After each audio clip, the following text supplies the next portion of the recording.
கல்வி சிறந்த தமிழ்நாடு, புகழ் கம்பன் பிறந்த தமிழ்நாடு,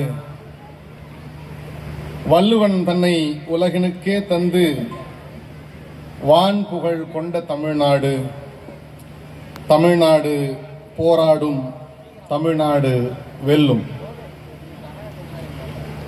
மாங்காடு பொதுப்பள்ளியின் 14வது ஆண்டு விழாவை மிக சீரும் சிறப்புமாக ஏற்பாடு செய்து நடத்தி கொண்டிருக்கின்ற பள்ளியினுடைய தாளாளர், நிர்வாக இயக்குனர், முதல்வர், நிர்வாக அலுவலர், ஆசிரியர் பெருமக்கள், அன்புக்குரிய மாணவர்கள் எல்லோருக்கும் மாலை வணக்கம்.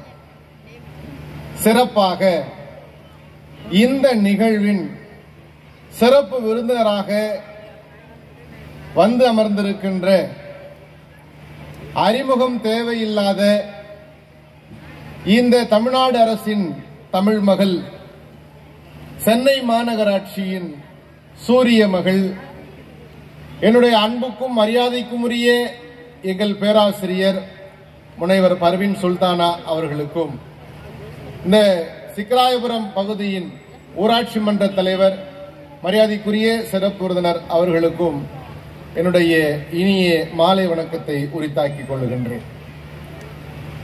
இந்த நிகழ்வு உண்மையிலேயே மிக சிறப்பான ஒரு நிகழ்வு. ஏனென்று சொன்னால், ஆண்டு விழா என்பது மாணவர்களின் விழா. மாணவர்கள்தான் இந்த விழாவை நடத்தி கொண்டிருக்கின்றார்கள் என்பது உள்ளபடிய மகிழ்ச்சி. அந்த மாணவர்களை அந்த அளவிற்கு தயார்படுத்தி இருக்கின்ற ஆசிரியர் பெருமக்களுக்கும் பெற்றோர்களுக்கும் என்னுடைய அன்பின் வாழ்த்துக்கள். இந்த விழாவில் என்ன பேசலாம் அப்படின்னு நான் யோசித்துக் கொண்டிருக்கையில், இந்த பள்ளியினுடைய நிர்வாக அலுவலர் மாணவருடைய வளர்ச்சியிலே ஆசிரியர்களும் பெற்றோர்களும் எப்படி பங்களிக்கிறார்கள், பங்களிக்க வேண்டும் என்பது குறித்து பேசுங்கள் என்ற வேண்டுகோளை அவர் வைத்திருக்கின்றார். எனக்கு பின்னாடி ஒரு பேச்சு புயல் இருக்குது. அதுக்கு முன்னாடி நாம் பேசுறதே ஒரு பெரிய விஷயம். நீங்க எல்லாம் பேசாம இருந்தீங்கன்னா நான் நல்லா பேசிடுவேன்னு நினைக்கிறேன். அன்புக்குரியவர்களே, தமிழ்நாடு இன்றைக்கு இந்தியாவின் அத்தனை மாநிலங்களிலும் சிறந்து விளங்குகின்ற முதன்மை மாநிலமாக இருக்கிறது என்று சொன்னால் அதற்கு அடிப்படை கல்வி. அதனால்தான் பாரதி கல்வியில் சிறந்த தமிழ்நாடு என்று பாடினார். தமிழ்நாடு எப்போதுமே கல்வியில் சிறந்த தமிழ்நாடு. இன்றைக்கு நேற்றல்ல, 2000 ஆண்டுகளுக்கு முன்னதாகவே கல்வியிலே சிறந்து விளங்கி இருக்கிறது இந்த தமிழ்நாடு. காரணம், இங்கே கல்வி குறித்த தேடலும் கல்வியின் மீதான ஆர்வமும் அதிகம்.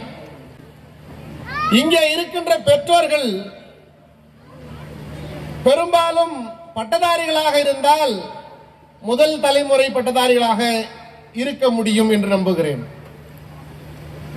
கல்வி குறித்த தேடலும் அதன் மீதான ஆர்வமும் தங்களுடைய பிள்ளைகளை சிறப்புமிக்க கல்வி நிறுவனங்களிலே சேர்த்து அவர்களுக்கு சிறப்பான ஒரு கல்வியை வழங்க வேண்டும் என்கின்ற ஆர்வத்தோடு இந்த பள்ளியிலே நீங்கள் உங்கள் பிள்ளைகளை சேர்த்திருப்பீர்கள். இந்த கல்வி நிறுவனமும் தன்னுடைய கடமையை சரியாக செய்து வருகிறது. நண்பர்களே, பெற்றோருக்கும் ஆசிரியருக்கும் என்ன கடமை இருந்துவிட முடியும் ஒரு மாணவருடைய வளர்ச்சியிலே? மாதா, பிதா, குரு, தெய்வம் என்று வரிசைப்படுத்தி இருக்கின்றார்கள் முன்னோர்கள். மாதா, பிதா, குரு எல்லோருமே ஒண்ணுதான். ஈன்று புறந்தறுதல் எந்தலை கடனே, சான்றோனாக சுமக்குதல் தந்தைக்கு கடனே. இது புறநானூற்று பாடல்.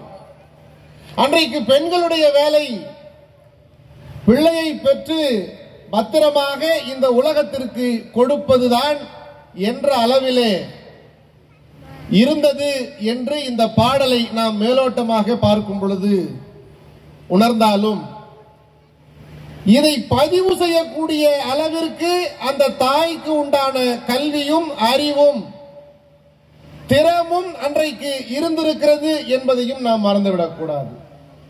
அப்படி ஒரு குழந்தையை பெற்றுக் கொடுப்பது தாயினுடைய கடமையாக இருக்கிறது. கல்வி கேள்விகளிலே சிறந்து விளங்குவனாக அவனை மாற்றுவது தந்தையின் கடமையாக இருக்கிறது. இன்னைக்கு பார்த்தோம் சொன்னாக்கா எல்லா வீடுகளிலும் தாயே இந்த 2 வேலையும் செஞ்சுக்கிட்டு இருக்கிறாங்க. அம்மாக்கள் தான் இந்த 2 வேலையும் செஞ்சுக்கிட்டு இருக்கிறாங்க. அப்பா என்ன பண்றாரு?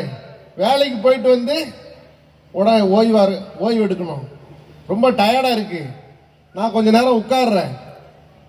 அம்மாவும் வேலைக்கு போயிட்டு வராங்க. அம்மா அந்த ஓய்வை எதிர்பார்க்கவே இல்லை. இப்போ குழந்தையை பெற்றெடுத்து அந்த குழந்தையை கல்வி கேள்விகளிலும் சிறந்து விளங்குவனாக மாற்றக்கூடிய வேலையையும் அம்மா செய்யறாங்க.